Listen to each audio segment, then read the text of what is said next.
Bonjour à vous, c'est Kevin, j'espère que vous allez bien. Aujourd'hui, nous allons voir comment être plus détendu lorsque l'on joue du trombone. C'est un paramètre très important puisque ça va améliorer beaucoup de choses, notamment dans la qualité de votre son. Ça va vous permettre d'être plus rapide avec le trombone techniquement. Ça peut vous permettre aussi de gagner en aigu. Euh, voilà, tout de manière générale sur le trombone, ça peut vraiment vous aider. Et aussi dans la musique que vous allez interpréter, que vous fassiez de l'orchestre ou du jazz. Dans tous les cas, plus vous serez détendu, mieux ça se passera. Alors attention, il ne faut pas non plus confondre détente et mollesse. Il faut, puisque si vous allez jouer mou, forcément, ça ne va pas marcher avec le trombone, puisque on a besoin d'une certaine tonicité pour que cela fonctionne, notamment au niveau du souffle. Et justement, on va aborder cette question de la détente du trombone en parlant de 3 points particuliers. Donc le premier sera le souffle et on en verra 2 autres après dans cette vidéo. Et notamment le dernier qui, on n'en parle pas souvent et pourtant il est très important, c'est peut-être même la base de ce qui va vous permettre de vous détendre de manière générale en apprenant le trombone. Et ça, on en parlera un peu plus tard dans cette vidéo. Donc déjà, parlons du souffle. Le souffle, je le dis assez régulièrement, c'est quand même la base du son au trombone, puisque le trombone reste un instrument à vent. Donc forcément, pour produire le son, c'est plus difficile que d'autres instruments à vent, comme la flûte par exemple. Si on prend la flûte à bec, l'instrument basique qu'on a tous fait au collège, ou du moins la plupart d'entre nous, bon, on a juste à souffler, on a un son qui sort, donc plus ou moins joli, mais c'est assez facile de produire un son. Avec le trombone, c'est un petit peu plus difficile puisqu'il faut faire vibrer ses lèvres. Donc pour tous les cuivres, il y a cette question de la vibration des lèvres et en plus, il y a cette complexité du fait de pouvoir faire plusieurs notes avec une seule position. Contrairement aux instruments de la famille des bois où techniquement, en gros, hein, il y a juste besoin de souffler et d'appuyer sur les doigts pour changer les notes. Pour les instruments en cuivre, il y a un espèce de mix entre la mécanique, donc des pistons pour les trompettes et tuba et corps ou palette, et nous c'est la coulisse qui va être mécanique, et puis le fait de vibrer ses lèvres à différentes hauteurs pour faire un son. Donc tout ça, ça complique un petit peu les choses rien que dans la production du son, et c'est pour cela qu'on retrouve très souvent chez les débutants beaucoup de tension au niveau de l'instrument. C'est une des raisons qui fait que voilà, on peut être un petit peu stressé, ça fait beaucoup de choses à penser d'un coup. Donc la première chose que je vous conseille de faire déjà, c'est de vous concentrer sur la respiration pour vous détendre. Donc déjà, ça va grandement améliorer la qualité de votre son. Je vais vous expliquer pourquoi juste après. Et en plus, c'est pas pour rien que toutes les pratiques méditatives, etc., se concentrent d'abord sur la respiration. C'est quelque chose qui naturellement va nous détendre. Ça va calmer votre réflexion, ça va calmer vos pensées qui sont en général très très actives. Et donc du coup, en pensant un petit peu moins parce que vous êtes concentré sur votre respiration, vous allez être plus détendu et donc vous allez pouvoir être plus focus sur le trombone, plus concentré. Donc si on prend un exemple, si je vais essayer de vous faire un exemple sonore de ce que ça pourrait donner si vous êtes un petit peu tendu au niveau du haut du corps notamment, c'est souvent là qu'on va avoir des tensions au niveau de la gorge et en soufflant à partir du haut au lieu de souffler à partir du bas du ventre, eh bien ça peut vous donner un son pas terrible, un peu comme ceci.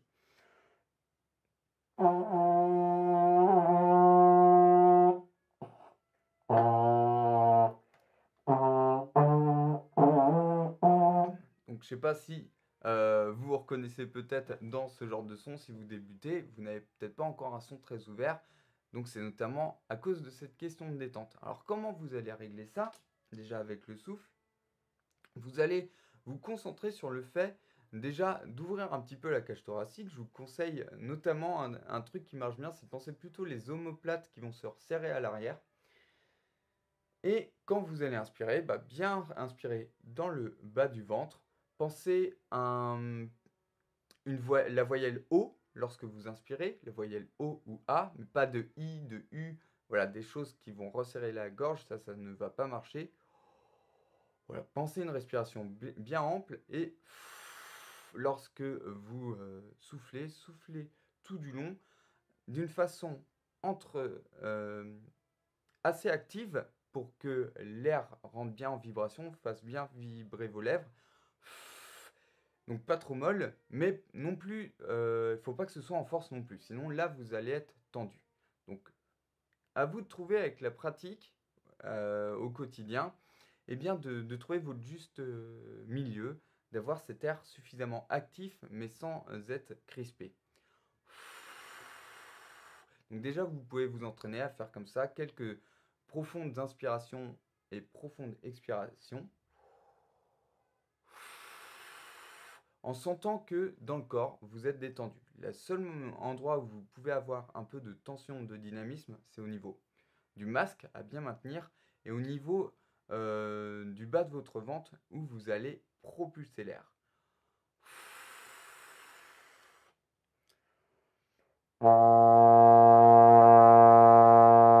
Et tout de suite, ça change forcément la qualité de votre son. Alors brièvement, comment ça se fait que ça change le son? Une petite explication, une petite image qui m'avait beaucoup aidé quand on me l'a expliqué, c'est que l'onde sonore, elle ne se contente pas de sortir de votre bouche, puis du pavillon du trombone. En fait, l'onde sonore, elle fait un aller-retour. Elle va sortir je crois que c'est à 1 mètre du trombone à peu près. Ensuite, l'onde revient, elle passe par votre corps, et puis elle ressort à nouveau. Et donc, c'est ce qui, ça montre l'importance en fait. Donc, je sais pas si si cette image, elle est vraiment réelle. Moi, c'est comme ça que je le conçois maintenant avec l'onde sonore. Il y a un petit peu une espèce de côté circulaire. Et surtout, je me dis, du coup, si ça repasse par mon corps, eh bien, il faut vraiment que ça fasse caisse de résonance.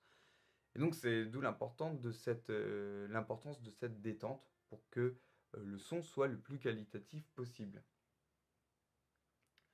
Donc, gardez cette image-là. Vous êtes une caisse de résonance.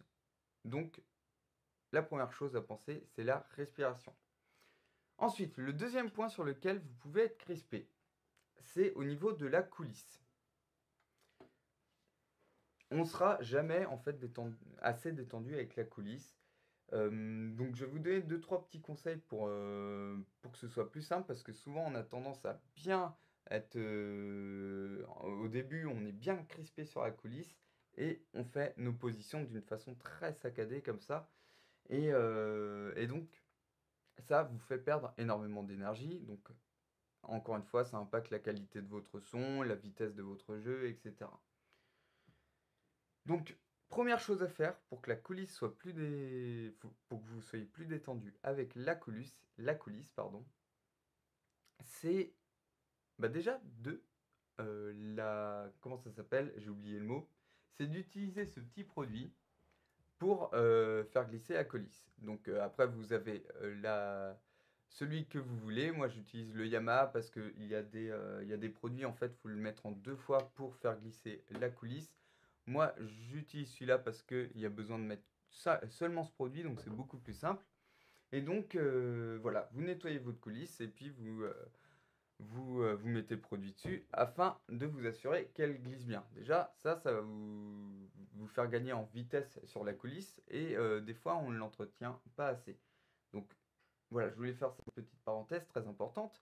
Et sinon, eh bien, au niveau des techniques pures et dures mécaniques avec votre bras, déjà, prenez l'habitude déjà de faire des allers-retours avec la coulisse juste pour sentir que vous êtes bien étendu. Donc quand vous avez comme ça des grosses positions à faire, par exemple si vous enchaînez le si bémol et le do, eh bien évitez d'être trop crispé, encore une fois, avec le bras, mais bien détendu. Donc au niveau du mouvement, en fait, vous maintenez la première note, et puis rapidement vous passez à l'autre note. Donc il faut bien penser ces étapes-là. En fait, vous faites la première note, vous passez à la note suivante rapidement, et, et puis vous allez être plus détendu de cette manière-là.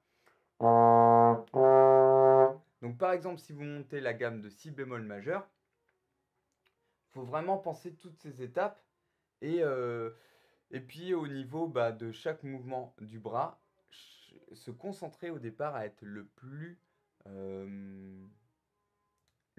détendu possible avec le bras. Donc ça va vous permettre vraiment de gagner en vitesse et surtout en détente, donc de gagner en son dans un premier temps. La vitesse, ça viendra un peu plus tard avec la pratique de différents exercices, soit que je vous présente sur la chaîne ou que je vous montre lors de mes cours que vous pouvez recevoir par email, que je vous présente de temps en temps par email. Une autre chose, quand vous avez des petites positions à faire avec la coulisse, vous pouvez aussi tout simplement faire un petit mouvement de poignet. Et donc voilà, c'est très simple, hein, si vous enchaînez par exemple si bémol est là. Voilà, pas besoin de tendre son bras et puis de faire ce genre de mouvement. En fait, juste la poignée va suffire. Ça va aussi de la même façon lorsque vous allez de la première vers la deuxième, par exemple, entre si bémol et la bémol. Pareil, pas de problème à ce niveau-là. Et ça va marcher aussi, par exemple, si vous êtes entre la quatrième et la cinquième position, vous pouvez faire qu'un petit mouvement de poignet. Donc voilà, si ce genre de cas de figure arrive dans certains morceaux, bien voilà, plus besoin de vous embêter à crisper le bras, vous faites simplement avec votre poignet. Au niveau de la tenue de la coulisse aussi, je regardais une vidéo intéressante par un tromboniste américain récemment. Alors lui, il conseille de mettre 2 doigts au-dessus, 2 doigts en dessous, et de le tenir comme ça pour être sûr que la coulisse ne parte pas, qu'on n'ait pas cette peur que la coulisse nous échappe. Et moi, je suis pas à l'aise personnellement avec ça, j'utilise juste un doigt au-dessus, et en fait, je le mets un petit peu en crochet. Parce que c'est vrai que quand on n'a qu'un doigt, on peut cogner le pavillon, ça peut être embêtant. Mais si vous le mettez un petit peu en crochet, lorsque vous descendez à la septième, il n'y a pas de problème, la coulisse ne tombe jamais. Et donc, au niveau du mouvement de coulisse, un petit conseil encore en plus, c'est de pousser avec le pouce et revenir avec l'index. Vous pouvez avoir cette pensée-là aussi qui peut vraiment vous aider. Donc ça, c'est des sensations que je vous encourage à tester par vous-même en utilisant les petits conseils que je vous ai donnés jusqu'à présent. Et vous allez trouver un petit peu comment vous vous sentez à l'aise avec la coulisse au fur et à mesure. Donc au début, travaillez des choses lentement, faites des petites montées de gamme et essayez vraiment de viser chaque position, d'anticiper là où vous allez aller et lors du mouvement d'être détendu. Donc si on fait si bémol majeur,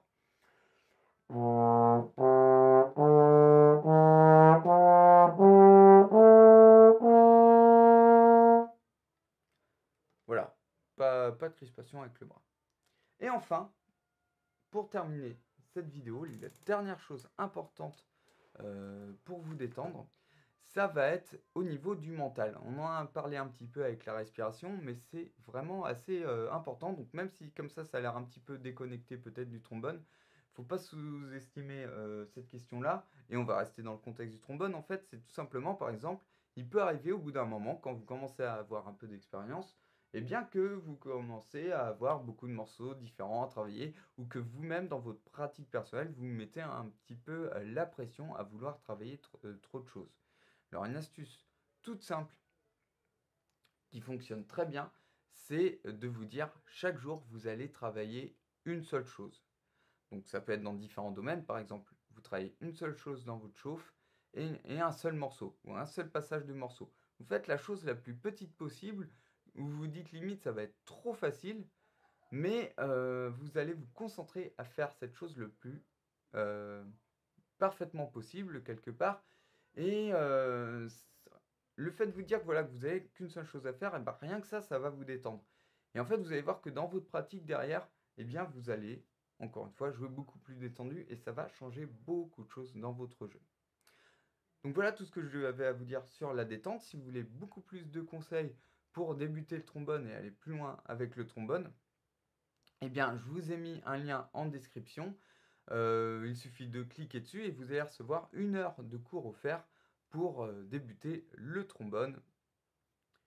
Et si vous avez d'autres questions aussi, que je voulais rajouter, c'est que vous pouvez me laisser un commentaire pour voilà, toute question sur le trombone que vous voudriez me poser. Ça va me donner aussi des idées pour vous faire plus de vidéos sur cette chaîne sur le trombone.